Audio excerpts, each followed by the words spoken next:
You want to see a mock draft where Shai Gilgeous-Alexander goes at pick number 4? Well, that's what I'm going to do here. 12 teams, 9 categories. It's a mock draft coming up. Michael Bolton? Are you there? Thanks, Josh. It's Michael Bolton here, and it's time for another episode of the Locked On Fantasy Basketball Podcast. Let's get to it. Let's get to it, indeed.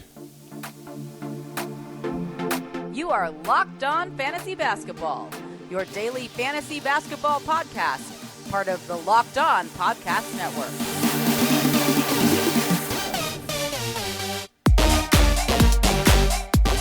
Hello and welcome to the Locked On Fantasy Basketball Podcast, brought to you by Basketball Monster. My name is Josh Lloyd, and I am the lead fantasy analyst at basketballmonster.com. You can find me on Twitter, as always, at redrock_bball, on TikTok at redrock_bball, and on Instagram at Locked On Fantasy Basketball. Today's episode is brought to you by FanDuel Sportsbook, official sportsbook of Locked On. Make every moment more. Right now, new customers can bet $5 and get $200 in bonus bets guaranteed. Visit FanDuel.com/LockedOn to get started. Thank you also for making Locked On Fantasy Basketball your first listen every day. We are free, and we are available on all platforms. Okay. We've got a mock draft here. We are picking a pick 4. So we've done pick 1, Jokic. Pick 2 is Embiid. I went with Halliburton at 3. You can take Halliburton at 3. You don't have to. You can take Shai there. You can take anybody else there if you want. Honestly, as I've said many, many times, what you do with that first pick, as long as it's within reason, it doesn't screw you up. It's what you do afterwards and how you make those moves later on that has more impact. So you might not want to take Halliburton at 3. Cool. Good for you. You don't have to do it. And you might not want to take Shai at 4, like I am going to do in this one. And you'll be saying, where's Luka? The reason I am not taking Luka Doncic at number 3 is not because of, it's a 9-cat league and he's never been a top 15 player ever, because that's garbage, right? It's very clearly garbage. Why I'm not taking Luka here is in finals week for the recommended playoff schedule that I throw out to everybody, which ends on the 24th of March, the Mavericks play 2 games. Now, that's presuming you're going to make the finals, but if I've got other guys close, and I do, I've got Halliburton, I've got Shai, I've got Doncic, all in a similar spot, I'll push the guy with 2 games in a playoff week down. So I'll take Shai here at number 4. And I've said this many times, I think I would even consider taking Steph ahead of, I would have considered taking Steph ahead of Doncic had I felt better about Steph's health and his age, but I don't, so I won't. So to me, Doncic falls to probably 5, and I might have even considered it at 6, but that doesn't matter here because we're taking Shai at number 4. That's how we roll. And I think with a Shai pick at 4, we can easily punt 3s. We can also punt assists. So I don't know, or we could try a balance thing. We'll see how it plays out. I'm not going in with a preconceived notion of what I am going to do. Today's episode is brought to you by FanDuel Sportsbook. Snap into action this NFL season with FanDuel, America's #1 sportsbook. Right now, new customers get $200 in bonus bets, guaranteed when you place a $5 bet. That's $200 in bonus bets, win or lose. So if you've been thinking about joining FanDuel, there's never been a better time to get in on the action. As we were talking yesterday, well, not yesterday, the show's never gone to air. It's tomorrow. Noah Rubin was on, and I was asking him about Bijan Robinson's Rookie of the Year chances. And then off air, he said, why don't you go with Devon A-Chain? Yeah, maybe we can go Devon A-Chain for Rookie of the Year. We can go with Tua for MVP, Dolphins Super Bowl. Maybe we can chuck all that together into a parlay. Whatever you want to do. The options are endless over on FanDuel. So go to FanDuel.com/LockedOn and kick off the NFL season. FanDuel is an official partner of the NFL, and don't forget to gamble responsibly. Today's episode is also brought to you by Bird Dogs, the most comfortable shorts that you will ever wear. That's not their tagline. I'll give their tagline later, but they are. I love wearing my Bird Dogs because not only are they comfortable and they look good from the outside, but they've got this stretch fabric underneath, which gives you this slimmer look, gives you a sculpted look around the thighs. And let's be honest, we all need a little bit of help in that area. They're stretch khaki shorts. They look just like a regular khaki short, but they fit slimmer and they just make you look better. And they are functional for any occasion. Golf, date, dinner, barbecue, watching a game, working out, lounging around, recording a podcast, whatever it is. Bird Dogs will work for any of those situations. So go to birddogs.com/LockedOnNBA or enter the enter the promo code LockedOnNBA at checkout, and you get a free Bird Dogs water bottle with your order. That's birddogs.com/LockedOnNBA for a free water bottle at checkout. You won't want to take your bird dogs off. We promise you. As I hit the wrong button. All right, so we're going to get ready for this mock draft now. And I pick at pick 4. Exciting. All right, here we are going into the draft. Pick number 4 is me with Shai. We are like 60 seconds to go. All right. So, yeah, as I said, the reason I am going to take Shai ahead of Luka, and I am debating it because I'm looking at my Durant metric as well for the pick 5 show. I could, Durant actually puts Tatum really highly. I might actually just consider a Tatum at 5 pick. Now, in a Roto league, I don't know that I would do that because playoffs aren't that important. But yeah, that is something to think about, I think. Is that I don't care about a 3-game week or a 4-game week or 11 games versus 12, usually for playoffs, but 2 games where Luka plays 2 in that final week and LaMelo Ball plays 2 as well, it's a little rough. It is a little rough. All right, we're off. Jokic goes at 1. Let's see if these guys listen to the rules. And they're going to leave Shai for me. Luka goes at 2. Okay, that is interesting. This should be Halliburton, I'm guessing. Oh, no, it'll be Embiid. What am I talking about? So, Doncic over Embiid. All right, cool. Embiid goes, and then I will start off with Gilgeous-Alexander. So, now let's work out who's going to come back to me at this next pick. That is hard to work out. I think what the pick I'm liking the most probably at the moment is pick 5, although again, that Doncic issue is a bit iffy because it gives you a better option in round 2. And the end of round 2 can be a little bit rough. It's Butler, it's Paul George, it's Jim Harden sometimes, it's Kawhi. Like, how do you trust those guys? It is pretty hard to trust them. So Halliburton goes 5, Tatum 6. That's just standard, really. This should be Steph or Giannis, I'm guessing. There you go, Steph. This will be Giannis or Melo. Yesterday we saw Davis go at 7, but very rarely that top 9 changes. So Melo goes at 8. Let's see where Giannis goes. I haven't had any crazy ones like these top 8, top 9 players falling into round 2. I reckon I'm going to do this whole 14 pick series. I'll do some more Roto on points mocks, don't worry. Giannis goes at 9. I might do one where I just go wild and just mix it up and just chuck somebody completely different because honestly, we don't know. We don't know what is going to happen. There is changes in the top 10. There's changes in the top 50 every year. We don't know. So maybe we'll mix it up a bit. Durant at 10, Lillard 11.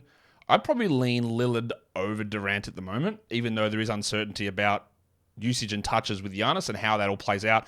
New player on a new team, there's always a little bit to worry about. A little bit. So Lillard goes at 11. At 12, I'm guessing it's Davis and Trey is the usual combo there.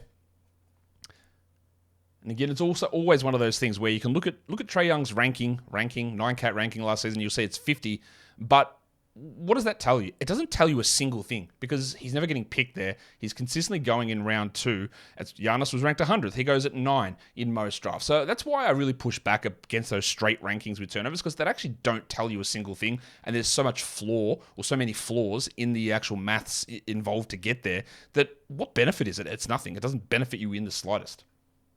Anthony Edwards at 13. So Trey is falling. Kyrie at 14. My worry with Kyrie is also the 2 games, but it is that there was the assist dip playing alongside Luka, which we have to account for. So Trey goes at the next pick, which was 15. So we are, 5 picks away from me. Sabonis at 16. That's Sabonis and Giannis is a great combo. I actually really like Sabonis in the second round because I think he pairs with so many different guys. You can lean into things like punt free throws, but you can also add him to things that are punt blocks because he's a big man who gets those other stats in. As much as I have criticisms about Sabonis as a player and his ability to push further in the playoffs and defense, all that sort of stuff, for us in this perspective, he's really, really good. Booker at 17. Now we're starting to get into that. Well, Don Mitchell's got to go soon. I am getting more and more confident, and I don't want to be. I'm getting more and more confident in Kawhi. I'm not going to take him at 21. Is it 21? Yeah, I'm not going to take him at 21, but I'm not far off it. I'm telling you now. Ooh, can I get Don Mitchell here? Because that changes things up. If I can get Donovan Mitchell... Otherwise, it's going to be a rough group of guys that I'm not super interested in. Well, I can get Donovan Mitchell. Oh. Where's Mitchell on this list? Or did I miss him? Did he go? He didn't go. He did go. What am I talking about? He went in the middle there before Mikal Bridges. I better make a pick. Who am I going to pick? Wow. I know you guys are laughing at me, saying, oh my God, he's already gone. I'm going to take Jim. Let's take Harden. All right, I don't feel confident with that, but I do know that Harden is going to put up some numbers somewhere. He's going to put up some numbers somewhere. This is it's rough, man. There was Paul George, Kawhi. There's just so many question marks about a lot of the guys here. I didn't want to go with Jaren there. Jaren, I prefer to slide a couple of spots down. Van Vliet. Yeah, there is a lot of question marks at that spot, isn't there? Like my projections are showing like a Porzingis there. Yeah, I don't think so. Jimmy Butler, maybe. I'm also diversifying some of the players that I'm drafting too, just so there's a mix of different guys. But that's, so getting Harden there, it takes away my likelihood of punting assists with Shai. Ooh, so Van Vliet goes at 22, Cade 23, Butler 24. So George and Kawhi are both sliding. And I do end up, Jaren goes next. I do seem to end up with them a lot.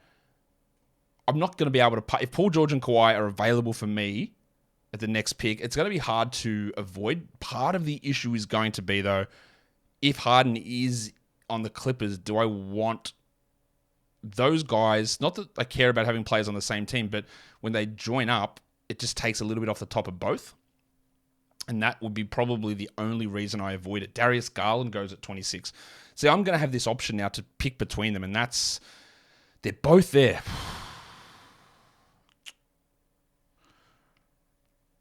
Okay.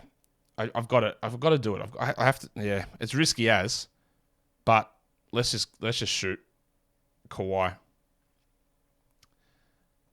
It is risky, but that's value. I think it's value there. There is risk, though, in combining Harden and Kawhi together. It is very risky, but I'm letting, this is more of a situation where I didn't love what was presented to me in round 2, and then Kawhi fell to me. Like, I could have taken a Lowry Markkanen there, but again, you put those guys up against each other, and we know that Kawhi's a better option there. I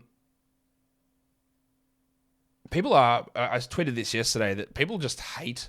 There are certain picks that I have made that people hate. They hate when you draft Paul George in round 3. Bloke's never healthy. He's trash. They hate when you draft Jordan Poole, and they hate when you draft Fred VanVleet. I'm not really sure why there's so much hatred around it.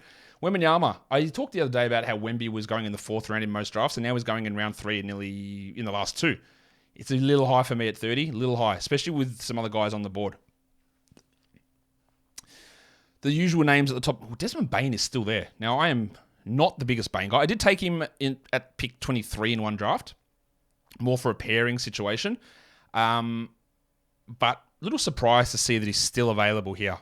So I think there's some good options. I think Bane's strong here. Poole, Markkanen, Levine, Jamal Murray, Brunson. All those guys are still available. LeBron going at 32. I don't think I'm going to end up drafting LeBron anywhere. With his age, recoveries from injuries it's tough, man. That's part of the issue. There's a real steal from you, Ariel, for Des Bane there at 34. I haven't found a team that I'm going to pick on as much in this draft. Everyone's been pretty switched on. Not that the other guys are switched on, but what I mean is in the last couple of mocks, there's been someone who's just gone against my thoughts, which I love. It's great to have that because it provides a different perspective. But everyone else is sort of doing things about right, I think. Maybe it was a little early for Garland. Whatever. Who cares? De'Aaron Fox goes there. Okay, you could make an argument that that's early, but I think it's actually totally okay as well. Interesting to see that he does go ahead of Jamal Murray and Jalen Brunson. I wonder, the next big question for me is going to be where does Zion end up? Also, why is Markkanen and Poole still available? We're getting into interesting territory here for these guys. I know people are going to be out on Poole. I'm aware of that. Because they just think he's a terrible player for some reason. Ooh, wow, that's early. Is it? Oh, it is a little. 36 for Siakam, 37 for Zion Williamson. I think the thing with him at 37, and he's on the turn, so you get some leeway, is that even if he stays healthy, in a category league, there's just so much you need to sort of scrounge around to make it make sense. But he doesn't have a strong free throw guy on his team, so there's no problem with him torpedoing a category there. And he's an excellent field goal guy, scorer. He did improve defensive stats last season as well in the limited time that he played. DeJounte Murray goes at 39. And while I'm down on DeJounte compared to others in round 4, it's reasonable. It's reasonable. I just don't think that he's as good of a real-life player as some others do. Therefore, I don't look at last season as a blip and expecting him to get back to these excellent numbers. So I don't view him as that sort of a player. Evan Mobley at 40. Okay. Again, most of these things, nearly all of them, it's reasonable. Like Bronson there, absolutely fine. Totally reasonable. No one's doing anything that makes me go, oh, that's a little weird. That's suspicious. What do I look to do? Jamal Murray goes at 42, so I'm 2 picks away. Levine, or do I'd probably... my assists are strong, my points are pretty good, my steals are pretty good, my free throws are good. I want a big. Do I go with Claxo or Ayton? I think it's Ayton for me. Or do I shock the world and take Vooch? Levine goes, I'm going to take the big fella dominating in this spot. There we go. Need to make sure I get a center, boost my rebounds and field goals a little bit. Harden was a big dint into my field goal percentage, so just add him in. My threes are pretty lacking, which is interesting because Shai and Ayton are so poor at those.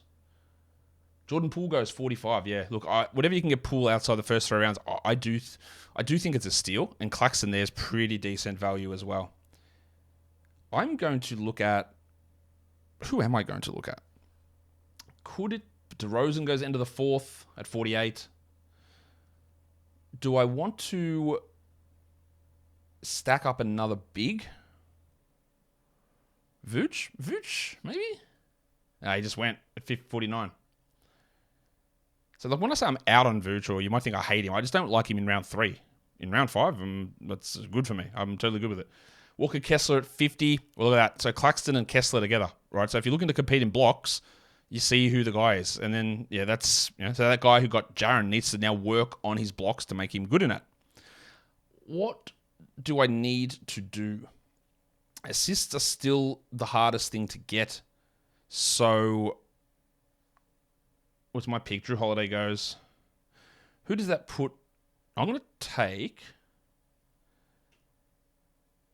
going to take Maxey. That's just too many guys dependent on a Harden trade or could be impacted by a Harden trade. I'm going to take Beal at that spot, who can get me 5 to 6 assists and score okay.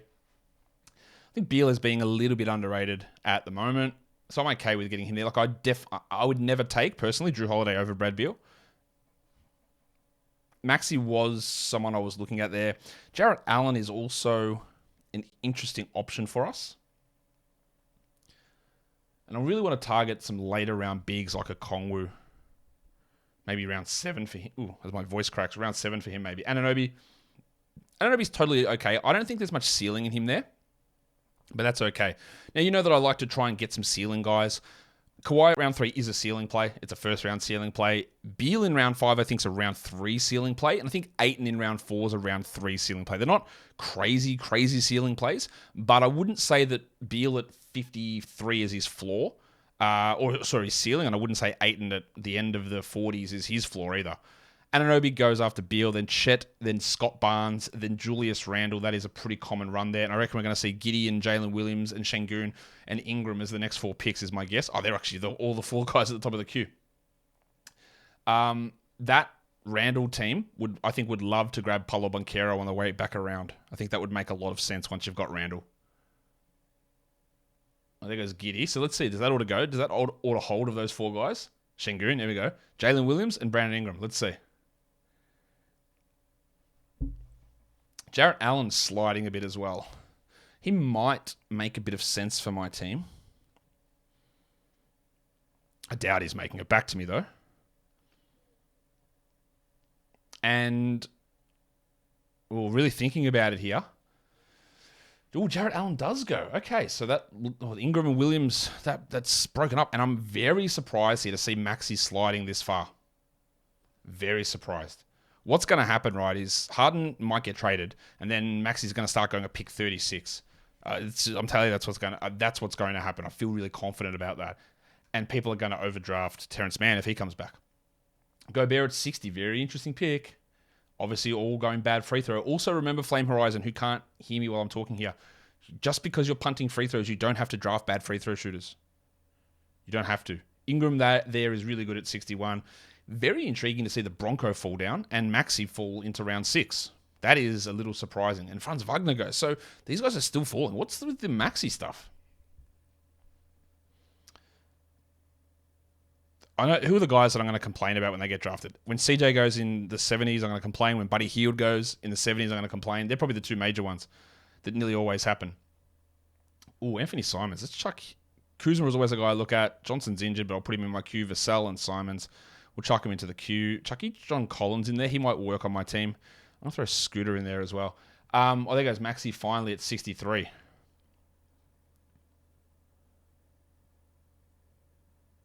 So when we look at my team and its strengths, really good free throws, good assists, good steals, good points, solid field goals at around 50%, and then need to work on my rebounds and blocks and threes. They're the things I need to concentrate on for these coming up picks.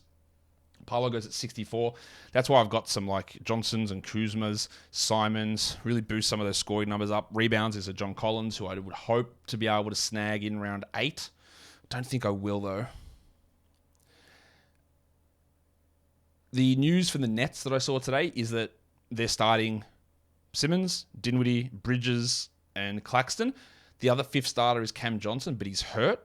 And at the moment, they've been alternating Lonnie Walker and Darius Baisley in that slot. But their second unit was Dennis Smith, Cam Thomas, O'Neal, Finney-Smith, and Sharp. So it looks like Walker and Baisley aren't in the rotation, which is as I sort of expected, which is good. And it's good to see that Simmons and Dinwiddie starting together is something that looks like it is happening. It is my pick. Jakob Poeltl just went. So Simons is probably my guy here, isn't he? Yeah, I'm going to take Simons, boost the threes, boost the scoring. We're at pick 69, of course we are. So I'll take Simons there. He's actually got upside to be a top 50 player, I think. And after Hero had gone, that sort of archetype of player was running down a little bit. Needs to be Brook Lopez time pretty soon. Same as Jeremy Grant. Mark Williams there. Okay. I took Williams at 72 in one draft. I do like what Williams can do. I know that people are always skeptical. There's what I've been noticing a lot recently in reading fantasy things and comments is that people are skeptical. They're like, unless I've seen it ever happen before, I can't believe that will ever happen. And I get that to a degree. But sometimes the way you win a league is by taking a chance and by getting the guy to blow up. Now, is Mark Williams blowing up from that spot? Not necessarily. But it's trying to find the role and the spaces and the abilities for guys to do it. I was big on taking Shai in the 40s last year. I was big on taking Markkanen in the 70s, and it worked out really well. I don't like taking Jar there at all, by the way, at that pick. But that's why I'm happy to take Poole in this spot because everything seems to align for big numbers. Same with Mark Williams. I think everything's going to be pretty good for him. But you haven't seen it, so people criticize that all the time. Devin Vassell at 73, which I get it. I understand, you'd want to have seen something happen, but it's not like we're projecting things that don't make sense with the player's build and his skill set and all that sort of stuff. Oh, CJ, there it is. I knew it. There'd be a pick I hated somewhere. CJ at 75 is it. Now, what do I do here? Do I go with my list? You tell you who's coming up near the top of my chart here. I might... It's early. Do I take John? I'm going to... Oh, bloody hell. I'm running slow. Oh, damn it. I'm going to take a Kongwu. I just want to grab him here. And I hope I get Collins on the way back around. Kongwu's a good big man because he doesn't hurt your free throws. Gives me a nice little rebound boost.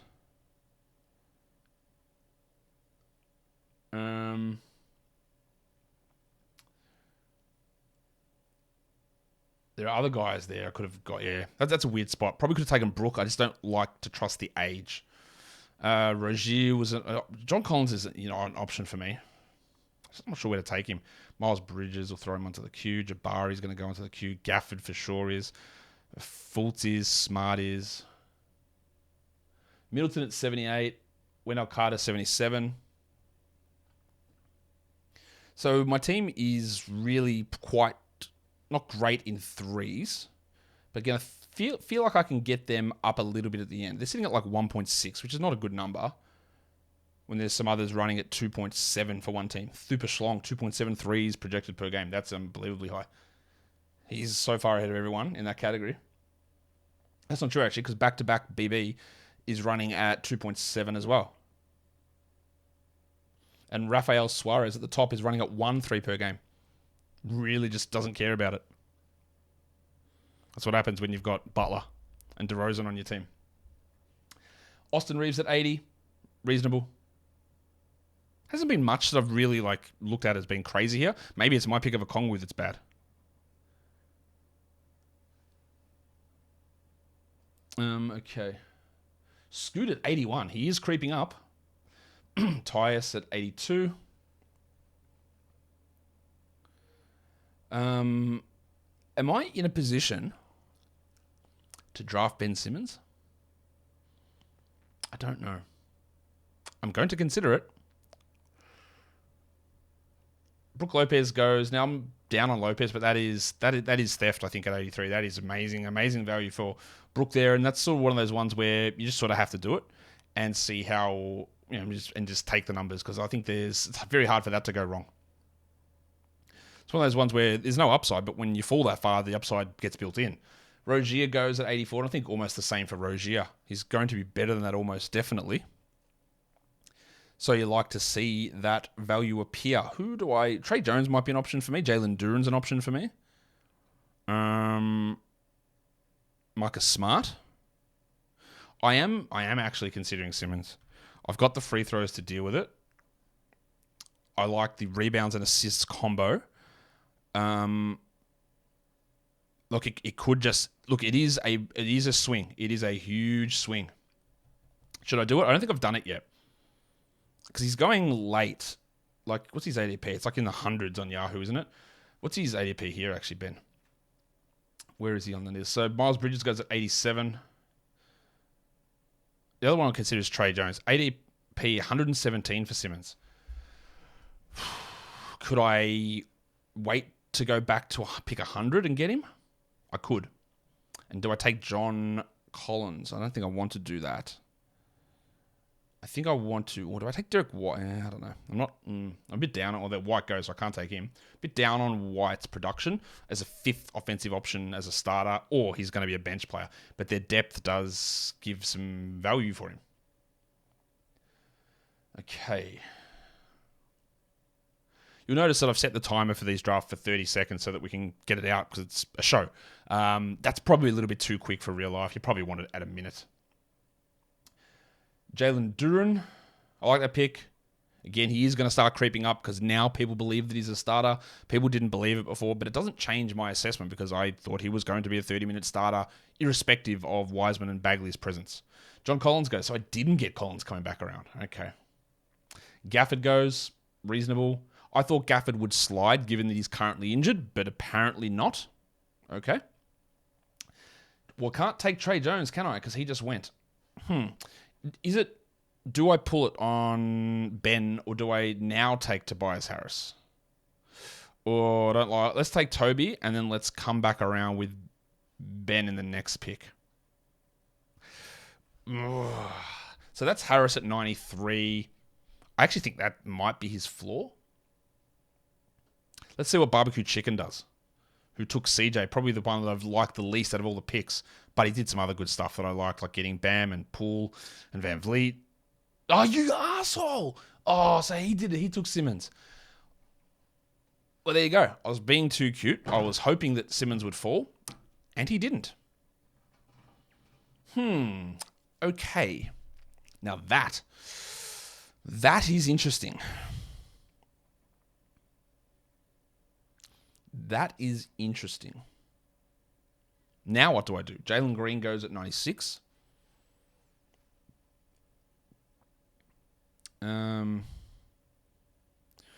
Dinwiddie? Dinwiddie, maybe? Maybe Dinwiddie? Just, do I need to boost I don't need to boost my assist that much. Clay? Buddy Hield goes. Okay. Yeah, barbecue chicken's obviously got a little bit different valuation on guys to make, so I wouldn't take Buddy in the top 100. Not that we're that far out, because he's at 99. Sorry, my bad. What do I do here? 14 seconds. Do I take Keegan? Does that make any sense for me? Do I take Dinwiddie? I'm going to take Dinwiddie. All right, let's take Spencer.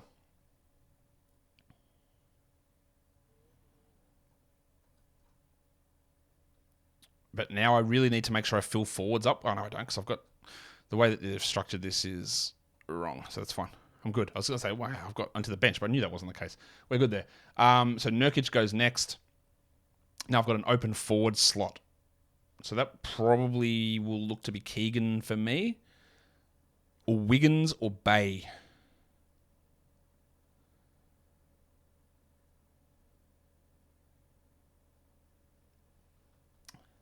Zach Collins go. Oh, there they go. Wiggins goes at 102. Zach Collins at 103.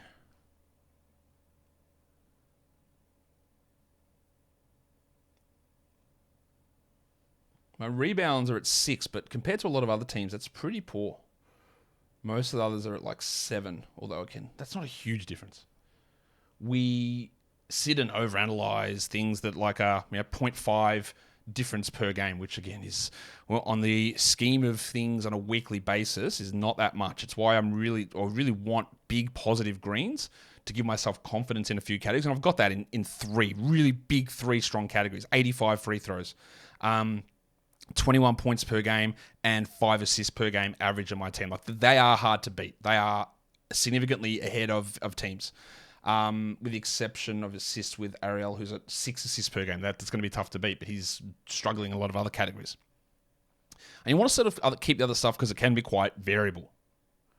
As we know, like, don't come into this when you see standings and projections expecting that you're just going to waltz through these categories when there's a 5 stat difference during a week. It's not Roto, different story. We know that whatever the difference is in a week, you multiply it by 25.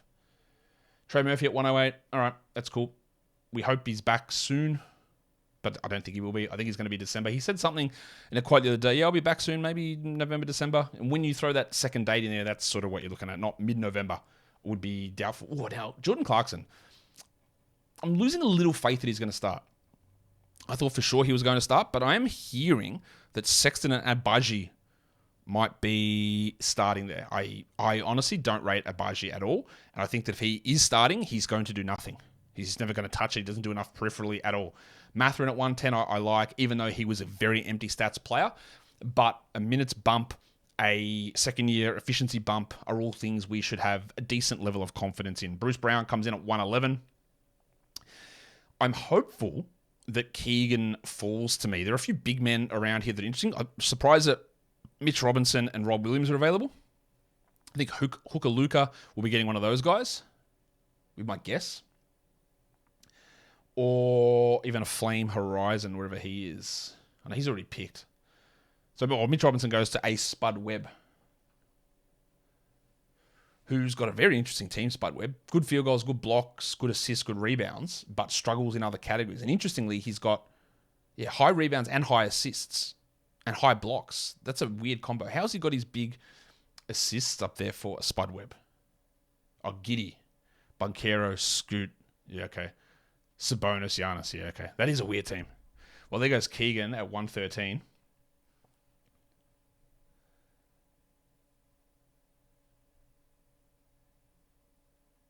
All right.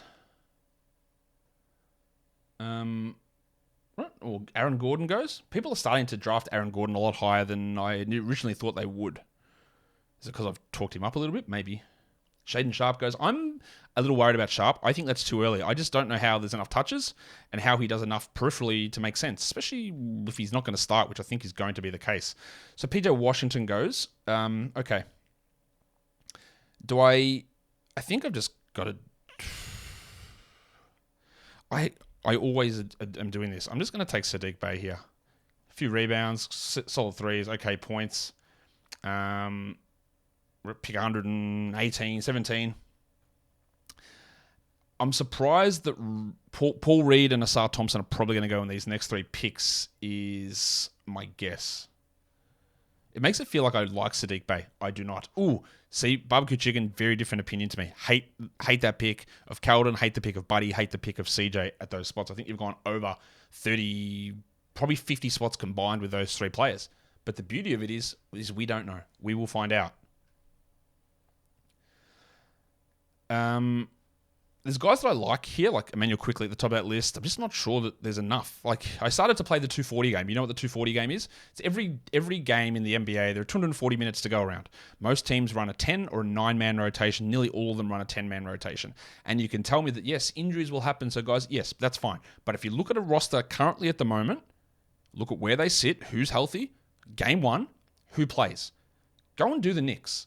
It's impossible. Like, DiVincenzo gets like 12 minutes. And Quickly's at like 23 minutes. It's impossible to get the amount of quality players that we see in the NBA into sizable rotation roles.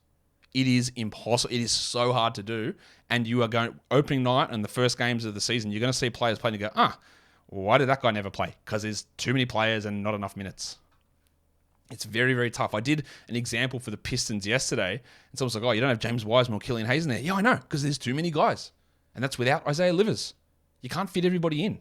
And I had like Ivy at 30 minutes and Duran at 30 and Bogdanovic at 27. Like, how do you can't find enough of these minutes? What the hell am I going to do with this pick? All right, I better practice what... Oh, Brogdon, what? Let's practice what I preach, and I haven't got him yet, but it's time to do it now. Paul Reed. Flyer, round 11. Let's do it. Has he got a chance of... I would say, has Paul Reed got a chance of returning like 10, plus or minus 5 of this ranking spot? No, I don't think he does. If it works out, he's 30 spots higher, and if it doesn't work out, he's 30 spots lower. I don't see how there's any way I picked him at 124 and he's 128th or 120th. I don't think there's any way that happens. It's either going to be a big hit or it's just a miss and I move on. Josh Hart goes there. Yeah, Hart, how does he get enough minutes? The Knicks are tough, man, and they run a 9-man rotation. It's hard to find the minutes. Jaden Ivey, no upside in minutes for him either, unfortunately. It's just he might come off the bench. I'm shocked that none of the Thompsons have gone yet. Well, there you go. Asar goes at 127. Sexton is going to be I'm surprised that Melton hasn't gone either. That is surprising. Herb Jones at 128. It's extraordinarily... Ooh, what's wrong with my voice? Extraordinarily low upside, I believe. And one thing I think is going to happen with the Clippers, I think Marcus Morris is going to be out of the rotation. And whether they start KJ Martin or not, I don't know. But I think they might start Terrence Mann with the way it currently looks, and PG and Kawhi at the 3 and the 4, which gives a little bit more value to a Norman Powell as well. Get Marcus Morris out of there. He's garbage. Schroeder at 129. I've been saying Marcus Morris is garbage for 10 years. Hasn't really caught on yet. I'm definitely targeting Sexton next pick.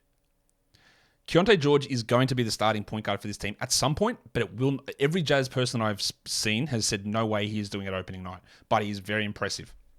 So if you're in like the Locked On Fantasy Basketball Bowl, we've got deep benches to stash, and you absolutely draft him, right? But in a league like this, he might be useful, or a fake league like this, he might be useless for the first 2 months of the season. I'm souring on Tari. I just don't know how much he's going to play with Bullock there, which worries me.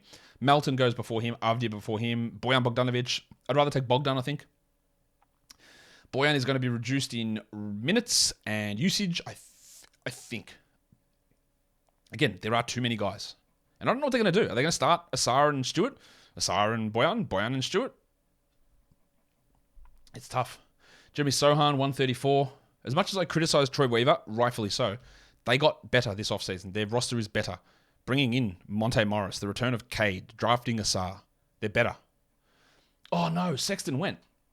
Oh, I love him in round 12. But that's okay. We do better. One of the other ones I don't like picking late is Kevin Huerter. Unless it's round 14, I don't really get drafting him. I don't think there's any upside. He's too up and down. The guys that I always seem to target, Pat Williams, although some troubling things coming out about Pat Williams in Bulls camp. It's like, it's an open competition for the spot, or maybe it's going to be Torrey Craig. Yeah, is he just trash? It's possible. So while I still think it's worth a flyer, if we start to see him coming off the bench in preseason, it's not even worth a flyer. He's not good enough to be worth a flyer when his role's not even remotely secure. So I might avoid him here. I'm going to throw Obert Toppin into the queue. He's going to start opening night. Will he remain as the starter? No. There's some people that seem to still think that he's a really good player, and I couldn't disagree more. But I'm also coming from a starting point of thinking, what are the Knicks doing, wasting a guy that shouldn't have been picked in the top 20, in the top 10 in the draft? So I didn't ever think he was a good player to begin with, and nothing has proven me wrong, I don't believe, so far. Zubats goes at 140. So we are in the 140s here. So let us take Toppin. Again, we're just trying to fill stuff out on our roster now. Just taking flyers, just taking swings. Probably see in round 13 if a better, stabler player has fallen down. Maybe not, because guys like Conley and Brogdon and Hart and these sort of guys have gone in these earlier rounds. Man, I'm seeing Dylan Brooks getting drafted in every draft, and I don't know why. I can't explain it. I don't get it. Anyway, maybe the World Cup bump, I guess. Maybe. Is Josh Richardson going to start or Kyle Lowry? That's the question in Miami. My team has taken a tumble in these last couple of rounds because I've been going these upside picks. That's in projected standings. And that's what happened. So just again, be really cautious of over-indexing yourself on projected standings, especially when you start taking flyer picks, because it's not built into that. That's not what that's looking at. So be really cautious about doing that. Steve Adams is a wonderful pick in round 12. And some of the other punt free throw teams, you missed out, I think. That's really, really good from you, Luca. Gordon Hayward goes. RJ Barrett goes. I don't like the Barrett pick, but I do actually like the Hayward pick. But I don't like his strategy of taking Conley, Hayward, Barrett. There's no upside in that at all. That feels like you're drafting for a win in the draft. Christian Wood. Yes, I like that at 146. What can I do? Derek Lloyd. Love that one as well. I might take... That's a great pick from you, Barbecue Chicken. What am I going to do here? There's no one that's really standing out. I might try Richardson. I don't love that. 5 seconds. Let's just take Josh Richardson. Maybe he starts, maybe he doesn't. I love that Lively pick. I think Lively's a better option to draft as from the Mavs rookies than Prosper, sorry. Portis 149. That's actually pretty good at that spot. Who am I looking at to come back around? Corey Kispert, Jalen Johnson, Malik Monk, Quentin Grimes, Pat Williams still there. Bogdanovic still there. Now, Bogdanovic in round 14, the upside's low, but it's built into the spot, isn't it? It's built into the draft position. So he will be a target for me. Same as Kevin Huerter goes there, which I don't hate that at 150. I'm not a big Huerter guy. If you go on upside, you have Shaden, Ivy, and Quickly. Reasonable. Levert goes there. I like that. After getting a Sarr as well, pretty strong. It's actually been a pretty good draft. It's nothing that's been outrageous, nothing that I've rolled my eyes at crazily. And I think it's been smart drafting. So that means when you get a draft like this, it's just going to be really active on the waiver wire, really dependent on trades, and luck is going to play a factor. What's this? Josh, can you implement your alternate projected standings using the decided cats into the BVM tools?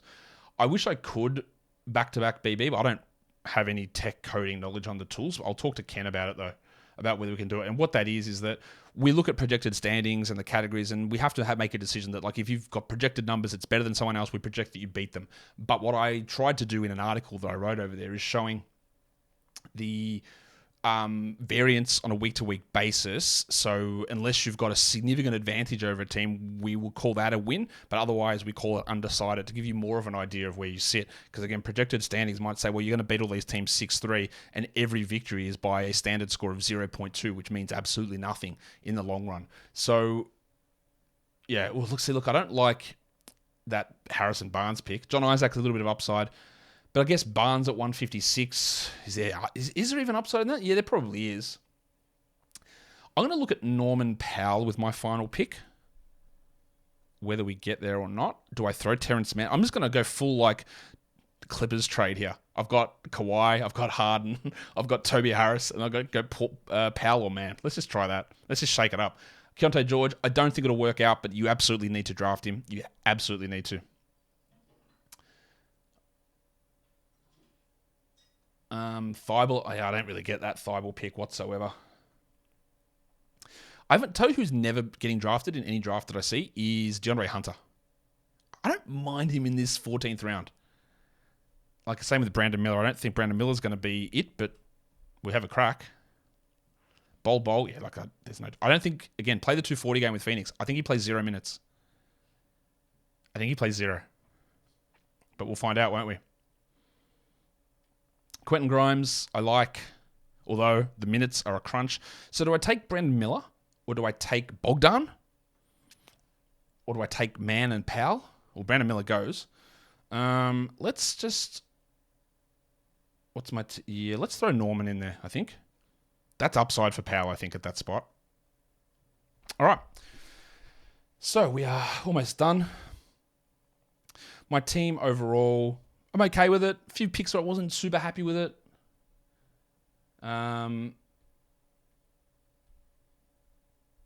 So, okay, barbecue chicken. I know who you are, and I picked JJ Redick. I'm just not gonna I'm just gonna kick you out of any other mock that we do. Yeah. What's the point?